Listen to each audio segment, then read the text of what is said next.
कहानी के शुरू में हम एक कपल को देखते हैं जिनमें वाइफ का नाम जिलन था। वो दोनों एक समंदर किनारे बीच पर आए हुए थे। ये दरअसल यहाँ पर छुट्टियाँ मनाने आए हैं और समंदर किनारे ये जिस घर में रह रही थी वो लगभग पानी के ऊपर ही था, जो पूरा का पूरा लकड़ी का बना हुआ था। असल में कुछ वक्त पहले ही जिलन के बच्चे की मौत भी हो गई थी, जिस वजह से वो बहुत ज्यादा टेंशन में रहती है। मगर क्योंकि उसका हस्बैंड उससे बहुत प्यार करता है, इसीलिए वो उसका बहुत ख्याल रखता है। इसके बाद अब ये दोनों गोता लगाने पानी में जाते हैं। जिस दौरान जिलन के हस्बैंड के टांग में चोट लग जाती है, जिससे उसका खून बहने लगता है। अब खून देकर वो एकदम घबरा जाती है, क्योंकि उसे दोबारा से अपना माजी याद आ गया था, जब उसके बच्चे के पैदा होने से पहले ही मौत हो गई थी। मगर इस बार भी उसका हस्बैंड उसे संभालता है और वापस घर में ले जाता है। अब जब जिलन अपने घर में बात कर रही थी तो खबरों में दिखाया जाता है कि समंदर में एक बहुत बड़ा तूफान आने वाला है, मगर ये इस बात पर ध्यान नहीं देते। और फिर रात को जब ये सो रही थी तो समंदर की बड़ी बड़ी लहरें इनके घर से टकराना शुरू हो जाती है। अब शुरू में तो इन्हें ये आम बात लगती है, क्योंकि अक्सर यहाँ पर ऐसा होता रहता है। मगर जल्दी समंदर की बड़ी बड़ी लहरें इनके घर को, जो पूरा लकड़ी का बना हुआ था, उसे अपने लपेट में ले लेती है। पानी अंदर आने लगता है, जिससे इनका घर अब पानी में बहने लगता है। ये दोनों इस सारी सूरत हाल की वजह से काफी परेशान हो गए थे। बाहर में समंदर किनारे कुछ चट्टानें दिखती है, जिन्हें देखकर जिलन अपने हस्बैंड को वहाँ जाने का कहती है, मगर उसका हस्बैंड उसे मना कर देता है, ये कहते हुए कि बाहर समंदर में काफी तेज तूफान आ गया है, इसीलिए हमें ये अंदर ही रुकना चाहिए, डूबकर हम मारे भी जा सकते हैं। इसके बाद यही इनकी आंख लग जाती है। फिर सुबह जब जिलन की आंख खुलती है तो वो देखती है कि चारों तरफ पानी ही पानी है और ये दोनों अपने टूटे हुए घर के साथ समंदर के बिल्कुल बीच में फंस चुके हैं। ये देखकर जिलन अपने हस्बैंड पर गुस्सा करने लगती है, क्योंकि कल रात उसने अपने हस्बैंड को कहा भी था कि हमें समंदर किनारे चट्टानों पर चले जाना चाहिए, मगर उसके हस्बैंड ने मना कर दिया था। और क्योंकि ये किनारे से काफी दूर बीचों बीच है, इसलिए ना तो कोई नहीं देख सकता है और ना ही कोई इन्हें बचाने आ सकता है। और क्योंकि इनका घर लकड़ी का था तो पानी में पड़ा होने की वजह से वो भी धीरे धीरे खराब हो रहा था, इसलिए जल्द से जल्द इन्हें यहाँ से निकलने का कोई ना कोई रास्ता ढूंढना होगा। लेकिन उसके हस्बैंड के टांग पर तो काफी गहरी चोट थी, इसीलिए वो तैर नहीं सकता था। इन्हें भूख और प्यास का भी एहसास हो रहा था, लेकिन सब कुछ डूब जाने की वजह से अब इनके पास ना तो खाने के लिए कुछ था और ना ही पीने के लिए पानी था। तब उसका हस्बैंड कहता है कि तुम्हें नीचे जाकर देखना होगा, वहाँ खाने पीने की जरूर कोई ना कोई चीज मौजूद होगी। अब हालांकि जिलन को पानी में जाने से डर लगता है, मगर फिर भी वो पानी में चली जाती है, जहाँ से वो एक बैग अपने साथ लाती है जिसमें पानी था। उस पानी को वो अपने हस्बैंड को पीने को देती है ताकि उसकी तबीयत कुछ ठीक हो सके। अब उसका हस्बैंड कहता है कि तुम फिक्र मत करो, मुझे पूरा यकीन है हमें कोई ना कोई ढूंढने यहाँ जरूर आएगा। अब वो यहाँ बोतल में जो पानी था उसे सूरज की तरफ करती है और सूरज की किरणों से आग धुआं पैदा करने की कोशिश करती है, ताकि धुएं को देखकर कोई इन्हें बचाने के लिए आ जाए। मगर इनका ये प्लान कामयाब नहीं हो पाता। अब ये इतनी बड़ी मुसीबत में फंसी हुई थी, मगर फिर भी हौसला रखती है और काफी खुश थी। और ऐसे ही फिर ये वहीं लेट जाती है। अब तभी इन्हें हेलीकॉप्टर की आवाज सुनाई देती है, जो सुनकर जिलन बाहर आती है और देखती है कि सच में आसमान में हेलीकॉप्टर उड़ रहा है। मगर किस्मत वो इनसे काफी दूर होता है, इसीलिए वो हेलीकॉप्टर वाले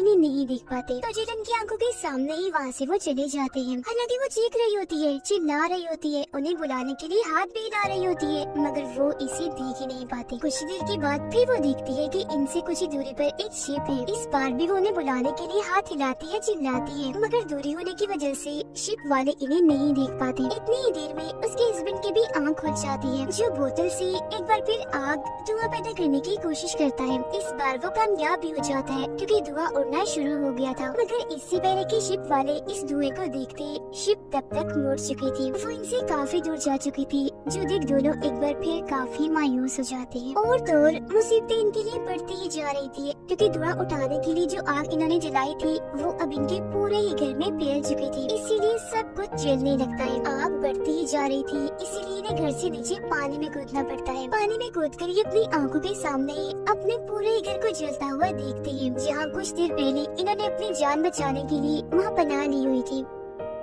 इनके सामने कुछ लकड़ी के टुकड़े थे, जिनके सहारे ये पानी में तैरते हैं। मगर क्योंकि उसके हस्बैंड की टांग पर गहरी चोट है, जिससे उसका खून बह रहा था, तो खून की स्मेल से शार्क वहाँ आने लगती है, जिन्हें देख वो कहते हैं कि हमें जल्दी लकड़ी के किसी बड़े टुकड़े पर बैठना होगा। आसपास देखने पर इन्हें लकड़ी का बड़ा सा टुकड़ा अपने से कुछ ही दूरी पर दिख भी जाता है। और अब इससे पहले कि शार्क्स इन पर हमला करके इन्हें अपना शिकार बनाती, ये जल्दी से उस लकड़ी के ऊपर चढ़ जाती है, जहाँ वो शार्क्स भी इन तक पहुँच जाती है। मगर ये लोग देखते हैं कि शार्क्स नहीं बल्कि ये तो डॉल्फिन्स हैं। इसीलिए ये हंसने लगते हैं क्योंकि वो इन्हें शार्क्स जो समझ रहे थे। अब ये दोनों उस लकड़ी के टुकड़े के ऊपर ही लेट जाते हैं और मदद आने का इंतजार करने लगते हैं। जेलन कहती है कि सब मेरी वजह से हुआ है, क्योंकि अगर मेरा बच्चा ना मरता, मैं टेंशन में ना आती, तो हम लोग यहाँ छुट्टियाँ मनाने कभी भी ना आते। जिस पर उसका हस्बैंड कहता है कि इसमें तुम्हारी कोई भी गलती नहीं है, हिम्मत मत हारो, हम यहाँ से जिंदा जरूर निकलेंगे और एक बार फिर खुशी खुशी जिंदगी गुजारेंगे। अब बातें करते करते ये लोग वही सो जाते हैं और जब जेलन की आँख खुलती है तो वो ये देखकर काफी घबरा जाती है कि उसका लकड़ी का टुकड़ा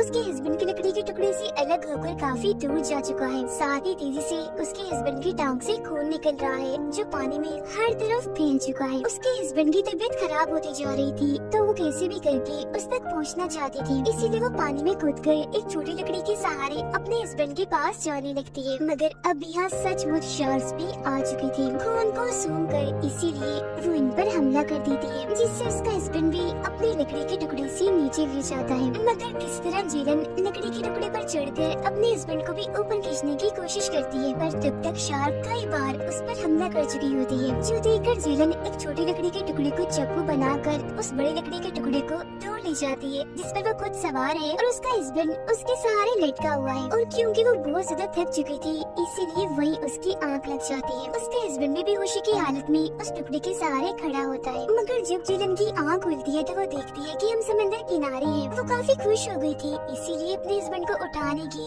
जगाने की काफी कोशिश करती है, मगर लाख कोशिश के बाद भी वो नहीं उठता, जिससे वो समझ जाती है कि अब मेरे हस्बैंड की मौत हो चुकी है। इस बात से वो पूरी तरह सहम गई थी, टूट जाती है, इसीलिए उसे गले से लगाकर रोने लगती है, क्योंकि कुछ वक्त पहले उसने अपने बच्चे और आज अपने हस्बैंड को भी खो दिया। इस सब के लिए वो खुद को जिम्मेदार कहती है, क्योंकि उसकी टेंशन लेने की वजह से उसने अपने हस्बैंड को कहा था कि वो इस आइलैंड पर आए ताकि जेलन का दिल बहल सके। और वो इतनी परेशान हो गई थी कि जोर जोर से चिल्लाने लगती है, जिस वजह से वहीं गिरकर बेहोश हो जाती है। सुबह जब उसे होश आती है तो वो देखती है कि मेरे हस्बैंड की लाश यहाँ किनारे पर नहीं है, क्योंकि समंदर की बड़ी बड़ी लहरें उसे बहाकर दोबारा पानी में ले गई होती है, जहाँ मौत है, यानी बड़ी बड़ी खूंखार शार्क्स हैं। अब तभी जेलन को पानी में अपने हस्बैंड की लाश देखी जाती है और क्योंकि वो अपने कंट्रोल में नहीं होती इसीलिए अपने हस्बैंड की लाश को वापस लाने के लिए पानी में जाने लगती है। इसी बीच एक शार्क उस पर हमला करके उसकी टांग को काफी जख्मी कर देती है, जिस वजह से वो खुद को संभालती है और वापस से समंदर किनारे आ जाती है। वो देखती है कि चारों तरफ धूल उड़ रही है और फिर तभी उसकी नजर एक चट्टान पर जाती है, जिसे देख वो जल्दी से पर काफी मुश्किल से उस पर चढ़ जाती है, जहाँ तभी वो देखती है कि पानी में एक गोल कश्ती में एक आदमी लेटा हुआ है, क्योंकि वो मछुआरा है और मछलियाँ पकड़ने यहाँ आया है। उसे देखकर जेलन के चेहरे पर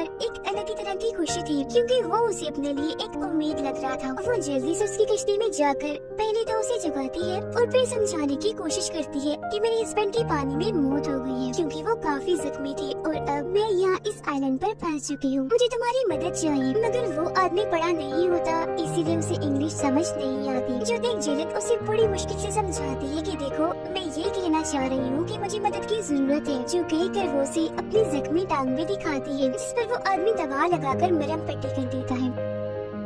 अब क्योंकि वो मछुआरा है और मछलियाँ पकड़ने यहाँ आया है, इसलिए अपना जाल बिछाने के लिए वो पानी में कूद जाता है और समंदर की गहराइयों में जाने लगता है। नीचे आने के बाद अभी वो जाल लगा ही रहा था कि तभी शार्क उस पर हमला कर देती है। इससे पानी में हलचल होती है, जिससे जेलन समझ जाती है कि उस पर शार्क ने हमला कर दिया है, इसलिए वो चिल्ला चिल्ला कर उसे आवाज लगाती है, मगर आगे से उसका कोई जवाब नहीं आता। पर कुछ ही देर के बाद वो पानी के ऊपर आ ही जाता है, मगर जख्मी हालत में, और साथ ही पानी में खून फैला हुआ था, क्योंकि शार्क ने जब उस पर हमला किया था तो उसे काफी जख्मी कर दिया था। अब उसकी जान बचाने के लिए जेलन पानी में कूद जाती है ताकि उसे कश्ती के ऊपर चढ़ा सके, क्योंकि वो जख्मी है। पर अब शार्क दोबारा यहाँ आकर इन दोनों पर ही हमला कर देती है, जो देखकर जेलन तो जल्दी से कश्ती में आ जाती है, मगर इससे पहले वो उस आदमी को भी कश्ती में ला पाती, शार्क उस पर हमला करके उसे मार देती है, अपने साथ पानी में ले जाकर खा जाती है, जो देख जेलन को काफी दुख भी होता है और शार्क पर गुस्सा भी आ गया था, क्योंकि एक बार बार फिर वो पहले की तरह इस कश्ती में अकेली रह गई है। अभी वो सोच रही थी कि उसे क्या करना चाहिए कि तभी शार्क उस पर दोबारा से हमला कर देती है। इस कश्ती में जिलन को एक तेज धार ब्लेड मिल जाती है जो घूमने वाली थी, जो उठाकर वो शार्क पर हमला कर देती है, जिस वजह से शार्क को वहाँ से भागना पड़ता है। पर शार्क इतनी आसानी से उसका पीछा छोड़ने वाली नहीं थी, इसीलिए वो दोबारा से उसकी कश्ती का पीछा करने लगती है। करीब आने के बाद वो एक ऊंची छलांग लगाकर कश्ती को पानी में पलट देती है। अब जिलन कश्ती के नीचे थी, वो काफी डरी होती है क्योंकि उसे पता है कि शार्क मुझ तक दोबारा जरूर आएगी और मुझ पर हमला भी करेगी। हो सकता है वो मुझे मार ही दे। तब अपनी जान बचाने के लिए उसे एक आइडिया आता है। वो उस तेजधार ब्लेड के साथ बनी हुई रस्सी को अपनी टांगों से बांध लेती है। अब शार्क को कुछ अंदाजा नहीं था कि वो अब किस तरफ बढ़ रही है और वो ब्लेड कहाँ जा रहा है। और जब वो नीचे से ऊपर जाती है जिलन पर हमला करने के लिए, तो वो ब्लेड उसके मुंह में घुसकर आर पार हो जाता है, जिससे अब जाकर इस खूंखार शार्क का खात्मा होता है। उसके मरते ही पानी में खून फैल जाता है। जब जिलन को ये बात पता चलती है कि शार्क मर गई, तो वो उस रस्सी को अपनी टांगों से खोल देती है, जिससे शार्क की लाश उस रस्सी के साथ ही पानी में डूबने लगती है। इसके बाद वो उसी कश्ती पर लेटकर आसमान की तरफ देखने लगती है। उसे इस बात का यकीन है कि यहाँ आसपास कोई ऐसा किनारा है जहाँ इंसान रहते हैं। और तभी उसकी कश्ती तैरते तैरते एक जगह पर पहुँच जाती है जहाँ से किनारा नजर आ रहा था। वहाँ कुछ लोग भी थे जो सबके सब मछुआरे थे, जिन्हें देख उसके अंदर खुशी की एक लहर दौड़ जाती है क्योंकि अब वो खतरे से निकलकर महफूज जगह पर आ गई थी। अब वो मछुआरे भी जिलन की कश्ती को देख लेते हैं और समझ गए थे कि जरूर इस कश्ती पर कोई है जिसे मदद की जरूरत है। अब जिलन भी आसमान की और उन लोगों की तरफ देखकर एक सुकून का सांस लेती है। हालांकि उसे अपने हस्बैंड की मौत का उसे खोने का बहुत दुख है, मगर वो कुछ कर भी तो नहीं सकती थी, चाहकर भी उसे वापस नहीं ला सकती थी। पर अपने इस पूरे सफर में उसने एक चीज सीख ली थी कि जिंदगी में चाहे कितना ही मुश्किल वक्त क्यों ना आ जाए, इंसान को कभी हिम्मत नहीं हारनी चाहिए, हमेशा उस मुश्किल से लड़ना चाहिए, क्योंकि जो अपनी मुश्किलों से मुसीबतों से लड़ते हैं जिंदगी उन्हें जीने का एक और मौका जरूर देती है, जैसे कि जिलन को मिला। क्योंकि अगर उसने शार्क से हार मानी होती, हिम्मत छोड़ दी होती, तो आज उसकी भी मौत हो जाती। मगर वो शार्क से लड़ी और आखिरकार उसे मार ही डाला और अब उसके पास एक नई जिंदगी है जिसे वो जीना चाहती है। बेशक उसने अपने बच्चे और हस्बैंड को खो दिया,